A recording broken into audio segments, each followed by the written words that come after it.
In the ever-escalating theatre of British politics, where drama brews hotter than a Greggs flat white, the latest chapter in the Labour Party's saga sees Sir Keir Starmer's leadership facing an internal revolt so incendiary, it renders Game of Thrones a genteel countryside gathering in comparison. Approximately 150 Labour MPs are now said to be teetering on the edge of full-blown rebellion, outraged by proposed welfare reforms that strike at the very soul of the party's traditional values. And let us be clear, this is no ordinary backbench grumbling. This is not the usual chorus of mild dissent or carefully worded letters of concern. This is a mutiny of a scale so substantial that it resembles an intervention. The kind where one's political family assembles en masse not merely to offer advice, but to stage a collective reckoning. One might imagine them saying, "Keir, mate, seriously, what are you doing?" Starmer's so-called political honeymoon is now conclusively dead and buried. The afterglow of his recent diplomatic successes, a much-publicized tour through Washington, New Delhi, and Brussels, has barely faded before his being unceremoniously dragged back to Westminster reality by members of his own parliamentary tribe. Rather than a graceful descent, this return to domestic turbulence feels more like a violent re-entry, nosediving into controversy and internal chaos. At the heart of this political firestorm are two deeply controversial policy proposals, one that would impose significant cuts to personal independence payments, PIP, which support people with disabilities, and another that aims to reduce the level of universal credit for those unable to work due to illness. These proposals have lit a fuse within Labour's ranks. For a party founded on principles of social justice, such policies are seen by many of its MPs not simply as unwise, but as unconscionable. One might liken the move to a vegan cafe suddenly launching a full English breakfast complete with bacon and black pudding. Technically possible, yes, but an act of ideological betrayal for which the clientele may never forgive you. Unsurprisingly, Labour backbenchers are in uproar. Reports suggest that some MPs are now actively avoiding posting anything on social media featuring either Starmer or his Chancellor, Rachel Reeves, out of fear that even a simple image could provoke a storm of online abuse from disillusioned constituents. As one anonymous MP rather colourfully observed, anything I share with him in it gets absolutely rinsed in the comments. When your own side won't even tag you on Instagram, your status as a leader of the opposition begins to resemble that of a political pariah. It's less centre of the movement and more radioactive liability. At a Labour Party meeting held on Monday, the tension in the room was, according to attendees, thick enough to slice with a policy pamphlet. Even the usual performative questions, those gentle lobbed queries designed to flatter the leadership and showcase party unity, were delivered this time with heavy preambles acknowledging just how dire the mood had become. Imagine being asked to explain a terrible haircut while still seated in the stylist's chair. Given how uneven this fringe is, can you elaborate on your vision for the overall aesthetic? That's roughly the level of discomfort on display. This isn't mere grumbling or policy disagreement. This is a fundamental destabilization of the leadership's authority. With more than 100 MPs ready to defy the whip, Starmer's hold on the party is beginning to look increasingly fragile. Should these policies proceed without meaningful revision or consultation, observers are warning of a potential avalanche of resignations, mass rebellion on the parliamentary floor, and the complete disintegration of internal party discipline. This is not simply about angry tweets, it is about the very viability of Starmer's political project. Already, 110 Labour MPs have appended their names to a strongly worded letter signalling that they will not support the proposed changes to PIP unless the government undertakes proper and comprehensive consultation.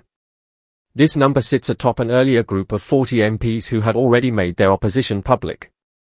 In total, that's around 150 MPs, a staggering number considering Labour currently governs with a working majority of 165. The margins are razor-thin. The stakes, existential. To describe this as a crisis is something of an understatement. It is the political equivalent of attempting to play Jenga blindfolded in the midst of an earthquake. A single wrong move, and the entire structure could come crashing down. Rather than respond with statesmanlike finesse, the leadership's reaction thus far has been viewed by many as heavy-handed and transactional. Plans for a long-anticipated ministerial reshuffle, a move expected to promote rising talent and signal party renewal, have reportedly been put on hold until after a crucial Commons vote in June. The timing has not gone unnoticed. Many see this as an implicit threat: get in line, or kiss your ministerial ambitions goodbye. Nice little rebellion you've got there. Shame if something happened to your future. In the midst of this turmoil, Deputy Prime Minister Angela Rayner has emerged as an unlikely heroine among the rebels. She has become something of a totem for the aggrieved backbenchers, openly advocating for alternative fiscal strategies, including wealth taxes on the super-rich, instead of cutting support for the most vulnerable. Her outspokenness has earned her praise from those within the party who feel increasingly alienated from the leadership's direction. She gets it, one MP noted. She's one of us. And yet, despite holding the second highest post in government, Rayner finds herself increasingly marginalized. She is being frozen out of key decision-making processes, sidelined in a manner that makes her position look more symbolic than substantive. She has, metaphorically speaking, become the elder sibling who is punished not for misbehaving, but for daring to stand up to overly authoritarian parents. The epicenter of much of the dissent appears to be Chancellor Rachel Reeves. Numerous MPs have voiced their frustration at what they see as her disproportionate influence over Labour's policy agenda. The Treasury is completely out of step, one furious MP reportedly said. They are dictating the terms and shutting out both Parliament and the public. The resulting atmosphere is one where MPs feel the party is being run not by its elected representatives, but by an economic technocracy. A household, if you will, micromanaged by its accountant, who decides not only how the bills are paid, but what everyone's eating for dinner and who they are allowed to visit. And the dissent doesn't stop there. Even Starmer's Chief of Staff, Morgan Mweeni, is coming under increasingly intense scrutiny. Labour insiders are beginning to openly question his political instincts and strategic judgment. When MPs begin to doubt the very advisers guiding the ship, this is no longer simply a matter of internal disagreement, it's a crisis of confidence at the core of the leadership. In a last-ditch attempt to pacify the swelling ranks of angry MPs, the government recently staged a late U-turn on proposed cuts to the winter fuel allowance. But the gesture, hastily arranged and poorly communicated, has done little to quell the rebellion. For many, it was too little, too late. The mood remains combustible, the ranks remain divided, and the leadership, despite outward calm, finds itself teetering on the edge of a very steep cliff. This would have been helpful 8 months ago, one Labour MP quipped, in a tone laced with exhaustion and fury. It's the political equivalent of apologizing for burning down someone's house after you've already moved in and hung your curtains. The biting remark captured the prevailing sentiment on the Labour backbenches. Any trust that once existed between the leadership and the parliamentary party has now been all but incinerated. Within both Westminster and the wider country, many believe the damage is irreparable. The government's belated U-turn on winter fuel allowance cuts may have earned Sir Keir Starmer a modicum of breathing space in one policy area, but it has done little to quell the broader unrest engulfing the Labour ranks, particularly regarding the proposed changes to personal independence payments, PIP. This, MPs insist, is not a matter of political spin or poor messaging. It's not about bad optics, as so many crises are these days. It is about tangible, devastating consequences for the very people Labour was founded to protect. One MP offered a chilling account. Constituents have reportedly contacted their office to say they will not survive if these benefit cuts go ahead. This is no rhetorical flourish, it is a direct and harrowing warning. There exists, they argue, a clear and dangerous correlation between benefit reductions and suicide rates. The reforms under consideration are expected to disproportionately impact those suffering from severe mental health conditions. Several Labour MPs are urgently calling for a halt to the PIP overhaul until comprehensive reform of mental health services is implemented. As one parliamentarian gravely warned, if we don't fix the system first, people will die. Meanwhile, Liz Kendall's Department for Work and Pensions has entered what one insider described as emergency image management mode. Ministers and advisers have been spotted loitering on the House of Commons terrace, trying to engage MPs in impromptu corridor diplomacy, akin to a corporate PR team desperately attempting to salvage reputational damage in the immediate aftermath of a scandal. But for most MPs, these efforts ring hollow. Asked directly whether Downing Street is genuinely listening to the concerns of the rebels, one backbencher offered a curt and damning response, no. And that's the biggest frustration. I don't think they're listening at all on PIP. That is no longer a policy disagreement. It is a breakdown in fundamental communication between the Labour leadership and its parliamentary base, a fracture that could become a chasm. Kim Johnson, Labour MP for Liverpool Riverside, was no less scathing. She lambasted the government for what she called flagrant hypocrisy. Having relented on winter fuel support, ministers now appear intent on doubling down on PIP cuts. There is no moral justification for this, she declared. You cannot claim to lead with compassion while pushing thousands more children into poverty. Her words cut through the usual political fog with the precision of a scalpel. This is the kind of moral clarity that doesn't require embellishment, nor political triangulation. It simply states the truth as it is felt by many on the ground. Labour's soul is on the line.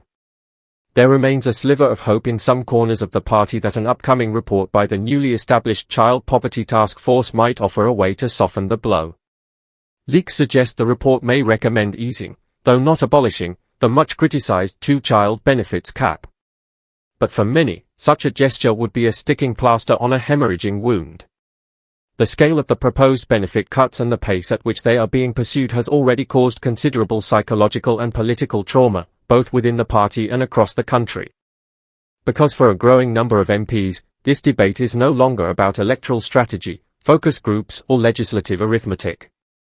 It is about basic humanity. They are being told, by constituents with raw urgency, that lives are on the line. That people, real people, may not survive the consequences of these policies. That's not a metaphor. It is a warning of an impending humanitarian crisis. What makes this rebellion all the more astonishing is the timing. This is a government still in its relative infancy, barely a year into office. And yet, it finds itself facing what one senior MP described as a scale of dissent not seen in a generation. Approximately 150 Labour MPs are now poised to revolt. That is not a factional annoyance. That is a governing catastrophe in the making. One backbencher issued an ominous prediction: if they push these measures through, they shouldn't be worried about surviving a Commons vote. They should be worried about surviving the next general election. The implication is clear: pursuing these reforms may preserve short-term budgetary goals, but they risk long-term electoral self-destruction. So where does this leave Sir Keir Starmer? He now stands at one of the most critical junctures of his political career. One path leads to a strategic retreat on the PIP reforms, an act which could be interpreted as an admission of misjudgment, a sign of weakness, or, alternatively, as an act of leadership humility in the face of moral outrage. The other path leads to confrontation, pressing forward with the policy agenda, asserting his authority, and in doing so, potentially fracturing his party beyond immediate repair. Either course carries immense risk. It is a political Sophie's choice, with no painless outcome, no dignified exit. The stakes are existential. The irony of the situation is not lost on most observers.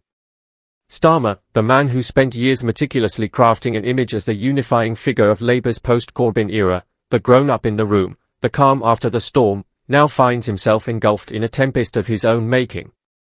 The internal war he once promised to end has returned with a vengeance. And this time, it is no longer ideological. It is emotional. It is moral. It is visceral. Labour's very identity is now under scrutiny, not by the media or its opponents, but by its own MPs, and, more critically, by its voters. The question looming over Westminster is no longer simply, can Starmer govern?